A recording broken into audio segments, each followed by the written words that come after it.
पिछले 10 साल से इस मोहल्ले में आ रहा हूँ।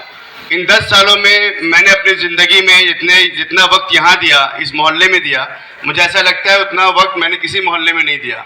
लेकिन अफसोस की बात यह है, मुझे अफसोस इस बात का ये होता है कि 10 सालों में जो चेतना हमने जगाई, जो बहुजन समाज के लोगों को जागृत करने के लिए, जो हमारे समाज को जगाने के लिए जो हमने कोशिश की, ऐसा लगता है कि हमारे लोग अभी भी इन 10 सालों में सोए हैं। मैं आप लोगों से सवाल करता हूं, जो माताएं बहनें बैठी हैं, जो जिम्मेदार साथी बैठे हैं, जो बुजुर्ग बैठे यहाँ पर हैं, मैं उनसे सवाल ये करता हूं, युवाओं से सवाल हमारा है कि इन 10 सालों में, और झारखंड को बने 24 साल हो गए, इन 24 सालों में हमारे जिंदगी में क्या तब्दीली आई, क्या परिवर्तन आया? आपने अब तक जिन पार्टियों को वोट दिया, उन पार्टियों ने आपके साथ में जिस तरह से व्यवहार किया, वो ये बस्तियां बताती हैं, ये बस्तियां गवाही देती हैं कि आप ये समझने की कोशिश करिए कि 24 सालों में झारखंड में कुछ भी नहीं बदला। आपके बगल में ढटकीडी की बस्ती है, आपके बगल में साक्षी है, विष्णुपुर है, शास्त्रीनगर की बस्ती है। क्या मुखी समाज से मैं सवाल कर सकता हूँ, रजक समाज से सवाल कर सकता हूँ कि आपके जिंदगी में बदलाव क्यों नहीं आ रहा है? हमारे लोग उन्नति की तरफ क्यों नहीं बढ़ रहे हैं? आपके मोहल्लों में विकास क्यों नहीं होता है? आपके बगल में ढटकीडी की बस्ती है, वहाँ विकास क्यों हुआ और आपके बस्तियों में विकास क्यों नहीं हो रहा है? जितने भी अनऑथराइज बस्तियां हैं, ये ऑथराइज कब हो पाएंगी? आपके नाली आपके घरों के सामने से बह रहा है। हमारे बच्चे जो है, यहाँ जो लोग, मैं कई प्रोग्राम यहाँ ले चुका हूँ, नुक्कड़ सभाएं हमने की हैं, मैंने हमेशा एक सवाल किया आप लोगों से, आप मुझे ये बताइए कि शिक्षा के इंतजाम में आप क्यों पीछे रह गए? हमारे लोग जागृत नहीं है, इसलिए हमारे लोगों को शिक्षा नहीं मिलता। मैंने यहाँ के तकरीबन 1200-1300 घरों में मैं ट्रैवल किया, मैं घूमा, और उनमें जाने के बाद हमें ये महसूस होता है कि हमारे एक भी बच्चे, यहाँ के मुखी समाज के बच्चे इंग्लिश मीडियम में नहीं पढ़ते। आपके बगल की बस्तियों के बच्चे लोयला कॉन्वेंट में पढ़ते हैं, DBMS में पढ़ते हैं। क्या मुझे कोई माता बहना बता सकती हैं कि आपके बच्चे क्यों नहीं पढ़ते लोयला में, क्यों नहीं पढ़ते हैं कॉन्वेंट में, क्यों नहीं पढ़ते हैं DBMS में? या हमारे कितने बच्चे यहाँ पर IAS IPS बने, IIT क्वालिफाई किए? या इंडिया की जो टॉप मोस्ट यूनिवर्सिटीज़ है, वहाँ पर हमारे बच्चे क्यों नहीं जा पाते हैं? तो सफाई कर्मी का बेटा सफाई कर्मी क्यों बन रहा है?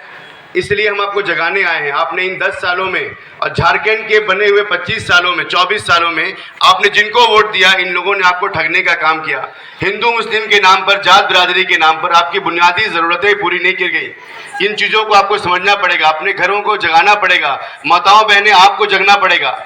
जो आपके घर में जो लोग काम करते हैं, जो बुजुर्ग हैं, जो महिलाएं यहाँ बैठी हैं, उनसे मैं सवाल कर रहा हूँ, मैं युवाओं से सवाल कर रहा हूं कि आप ये बताइए कि इन 24 सालों में आपकी ज़िंदगी में तब्दीली क्यों नहीं आई? और आने वाले समय फिर आपके बीच में कोई बंदा आएगा, हिंदू मुस्लिम के नाम पे, जात बिरादरी के नाम पे आपसे वोट मांगेगा, हम उनको वोट दे देंगे थोड़े से लालच में। क्या तब्दीली आएगी? अगर हमारे जीवन में तब्दीली नहीं आ रही है, बदलाव नहीं आ रहा है, तो हमें सोचना पड़ेगा। जातिगत जनगणना झारखंड में नहीं हो पाया 24 सालों में, हमारी स्थिति क्यों बदतर है? आज झारखंड के 9 रिजर्व सीटें हैं। जो लोग यहाँ जागरूक लोग बैठे हैं, जो राजनीति को समझते हैं, मैं उनसे एक सवाल करना ये भी चाहता हूँ। झारखंड की 9 रिजर्व सीटें हैं, 9 आरक्षित सीटें हैं, जहाँ पर हमारे नेता चुनकर जाते हैं। क्या उन नेताओं ने कभी शुल्काश के लिए भराई का काम किया? क्या उन नेताओं ने आपके लिए कभी जो स्कॉलरशिप की स्कीम है यहाँ पर जो बंद कर दी गई, यहाँ पर जो कमीशन है वो बंद कर दिए गए, ST कमीशन यहाँ लागू नहीं हो पाया, मॉब लिंचिंग में यहाँ पर 17 से ज़्यादा लोग दलित समाज के मारे गए, क्या आपने कभी नेताओं से सवाल किया? लेकिन नेता आपके घर में आएगा, आपके पैर को पड़ेगा, चरण की स्पर्श करेगा और उसके बाद वो चला जाएगा और उनको वोट आप दे देंगे। मेरे दोस्तों, बुजुर्गों, माताओं और बहनों, अपने नेता को समझने की कोशिश करिए, विचारधारा को समझने की कोशिश करिए।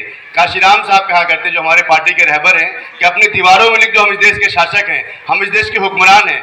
तो आप मुखी समाज के लोग, जो मैंने इतिहास पढ़ा है आपका, आप इस देश के शासक थे, हुक्मरान थे। ऐसा क्या हो गया कि हुक्मरानी हमें खत्म हो गई? क्या कारण है ये?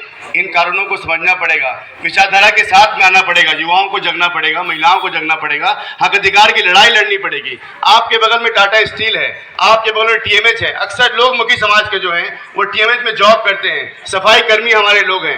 टेम्प्रोरी क्यों हो गए परमानेंट से आप? जिसकी सैलरी यहाँ पर 70,000, 60,000, 1 लाख रुपए की सैलरी थी, उनको टेम्प्रोरी बेसिस पे ला दिया गया। अस्थायी मजदूर बन गए हम लोग, उसके बावजूद भी हम जग नहीं रहे हैं, अपने बच्चों को पढ़ा नहीं पा रहे, शिक्षा नहीं दे पा रहे, स्वास्थ्य नहीं दे पा रहे। इन चीज़ों को लेकर हम आपके साथ में आए हैं, हम आपके सामने इन चीज़ों को लेकर आए हैं। इन विचारधाराओं को समझना पड़ेगा आपको। और आपने अगर हमारा साथ दिया और आने वाले 13 तारीख को आपने अगर केतली के बटन पे, 5 नंबर पे हमारे बटन है, केतली का बटन दबाया, तो मैं आपसे वादा करके जाता हूँ, जो काम 24 सालों में नहीं हुआ, उस काम को हम आने वाले 5 साल में करके दिखाएंगे। लेकिन आपको हमारा साथ देना पड़ेगा और घर घर निकलना पड़ेगा। जैसे हमारे दोस्त यहाँ घूम रहे हैं, हमारे युवा यहाँ घूम रहे हैं, हमारे कैडर्स यहाँ घूम रहे हैं। आपको जागृत होना पड़ेगा। लड़ाई हम आपकी लड़ रहे हैं, लड़ाई किसी और की लड़ाई नहीं है।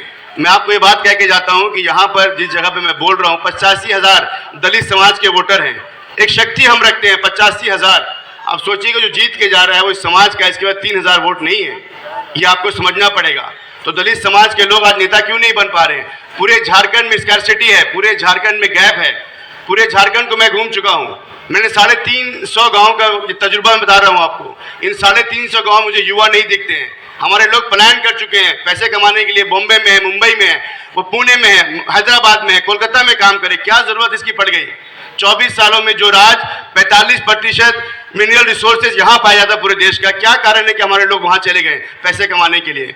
अगर आपके अंदर ये दर्द नहीं है, और जो लोग यहाँ मुसलमान समाज के लोग बैठे हैं, मैं उनसे ये सवाल करता हूँ, अगर हमने इत्तेहाद कायम किया हो तो दलितों के साथ में, इतनी बड़ी बस्ती आपकी डटकेडी की बस्ती है, कि आप कभी दलित समाज के बीच में आते हैं, उनके दर्द को सुनते हैं? अगर उनके दुख दर्द को हमने सुना होता, जो हम दलित समाज के साथ बैठे, हम लोगों ने जो आज मेहनतें की हैं इन 10 सालों में, उस मेहनत का नतीजा है कि दलित समाज हमारे साथ खड़ा है।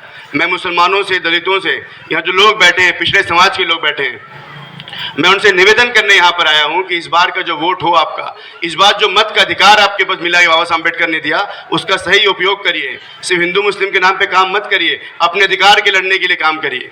और आपको मैं बताता चलूँ कि आज़ाद समाज पार्टी ने पूरे झारखंड में 17 सीटों पर नुमाइंदे उतारे हैं। 17 सीटें हमने दी एमएलएस के लिए।